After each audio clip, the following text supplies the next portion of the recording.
vice-champion du monde. Nous sommes allés le rencontrer avec Denis Pardonge, chez lui, à Poitiers. Vous allez voir, le début du sujet que l'on a fait est un peu étonnant. Vous n'allez peut-être pas le reconnaître. Regardez. Des baskets aux pieds, un pantalon blanc, des chaussettes hautes, un masque, une épée, un jeu de jambes fluide, rapide, assuré, une main gauche à l'attaque, la panoplie parfaite d'un escrimeur de talent.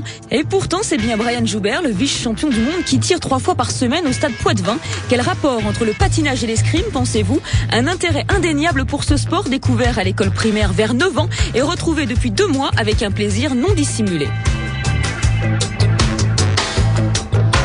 C'est quelque chose qui se complète bien, le patinage, pour la rapidité des pieds et pour l'équilibre.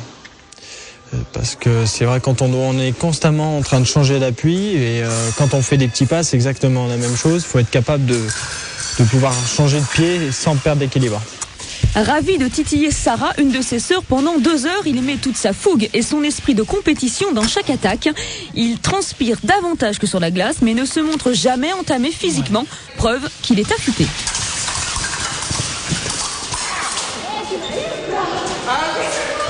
Ça m'apporte aussi au niveau de la concentration, parce que quand on est sur une piste d'escrime, on est obligé d'attaquer, il n'y a que ça à faire.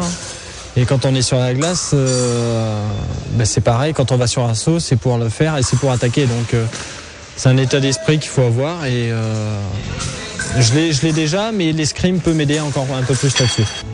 Perfectionniste, Brian ne veut pas s'apitoyer sur sa 6e place aux derniers Jeux Olympiques. Après le départ de son coach russe, Brian appelle Jean-Christophe Simon, l'ancien double vice-champion d'Europe et roi des programmes imposés de son époque. Un patinage rigoureux qu'affectionne Brian.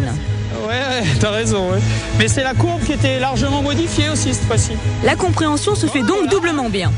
Tu vas pas finir sur un mauvais comme ça. C'est à double sens.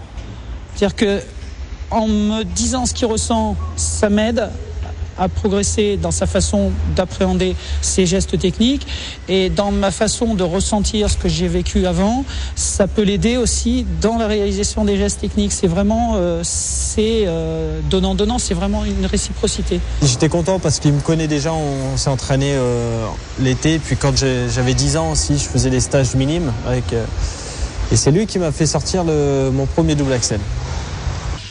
Changement aussi côté chorégraphique, fini la rigueur froide russe avec Morozov ou Yagoudine, place au travail dans l'ambiance chaleureuse canadienne avec un pur génie du patinage, Kurt Browning. Le quadruple champion du monde laisse admiratif le Poitevin. Pour preuve, nous lui avons concocté un DVD des plus belles prestations professionnelles du Canadien, jamais sacré champion olympique, mais qui reste pour bon nombre de spécialistes le patineur le plus talentueux de ce sport. Morceau choisi. Celui-là, je l'aime bien quand même.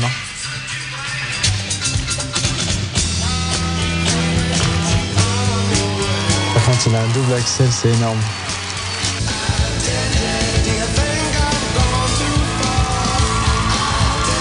Non, mais ce qui est bien, c'est qu'on s'ennuie jamais.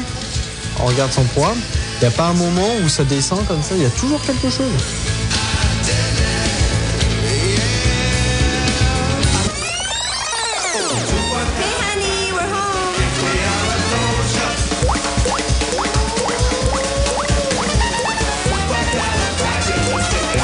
Ça, j'avais vu faire ça au-dessus d'une chaise. Mais c'est surtout que physiquement, son programme, il est hyper dur, j'en suis sûr.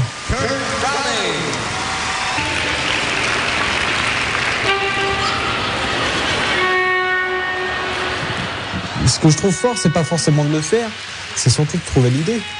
Donc comment il a travaillé pour trouver cette idée? Donc ça veut dire quand même qu'il a beaucoup d'imagination et puis bon, c'est un programme qu'il interprète super bien, quoi. Et ça,